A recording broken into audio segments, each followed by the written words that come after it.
राज ठाकरे मस्जिदों से लाउडस्पीकर हटाने की मुहिम में शिद्दत लाने की कोशिश कर रहे हैं, लिहाजा उनके तेवर सख्त और बोल जहर बुझे हैं। एमएनएस सरबराह ने 3 मई तक मस्जिदों से लाउडस्पीकर हटाने की डेडलाइन दे दी है। उन्होंने रियासती हुकूमत और वजारत दाखिला को मुतनब्बे किया है कि अगर मस्जिदों से लाउडस्पीकर नहीं हटाए गए तो मुल्क भर में मस्जिदों के सामने हनुमान चालीसा बजाया जाएगा। नई तवानाई से शिनाख्त की सियासत कर रहे राज ठाकरे ने कहा कि बच्चों और बुजुर्गों को लाउडस्पीकर से तकलीफ नहीं होनी चाहिए।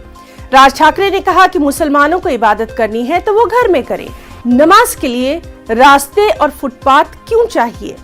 राज ठाकरे का यह भी कहना है कि त्योहारों के मौके पर कुछ दिन चल जाएगा, लेकिन 365 दिन वो इसे बर्दाश्त नहीं करेंगे।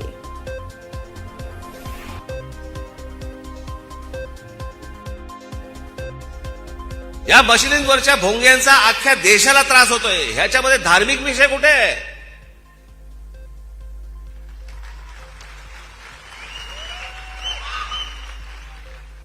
तुम्हाला जो काही नमाज पडायचा आहे, तुम्हाला जी काय अजान द्यायची घरामध्ये द्या। शहरांचे रस्ते कशाला अडवताय? शहरांचे फुटपाथ कशाला अडवताय? प्रार्थना तुमची आहे, आम्हाला काय ऐकवताय? आणि जर सांगून जर समजा तुम्हाला समजत नसेल की हे भोंगे खाली उतरवा, तुम्ही आम्हाला विनाकारण त्रास देऊ नका, हे जर नीट सांगून समजत नसेल तर तुमच्या मशिदीच्या बाहेर आम्ही हनुमान चालीसा लावणार म्हणजे लावणार।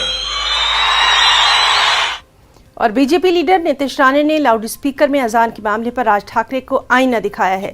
नीतीश राणे के मुताबिक लाउडस्पीकर का मामला बीजेपी ही उठाती आई है और राज ठाकरे अब इस मामले को उठा रहे हैं। अलग अलग लाउडस्पीकर का जो विषय है वो भारतीय जनता पक्ष ने अलग अलग माध्यम से, हमारे प्रसाद लाड हो, हमारे प्रवीण दरेकर जी हो, हमारे मोहित खंबो जो, ये सब लोग ने अलग अलग तरीके से लाउडस्पीकर का विषय लिया है। वो विषय एमएनएस को भी पसंद आया, इसलिए एमएनएस भी अभी हमारे पीछे वो विषय लेके आई है। तो मुझे ऐसा लगता है कि राज ठाकरे जी को अभी भारतीय जनता पक्ष की भूमिका पसंद आने लगी है। अभी वो कितना देर तक पसंद आती है वो सवाल उनको पूछना चाहिए। उस पर निशाना तो बीजेपी पर साधा जा रहा है ना कि स्क्रिप्ट राइटर वो है और बीएमसी के मद्देनजर हम हमारे स्क्रिप्ट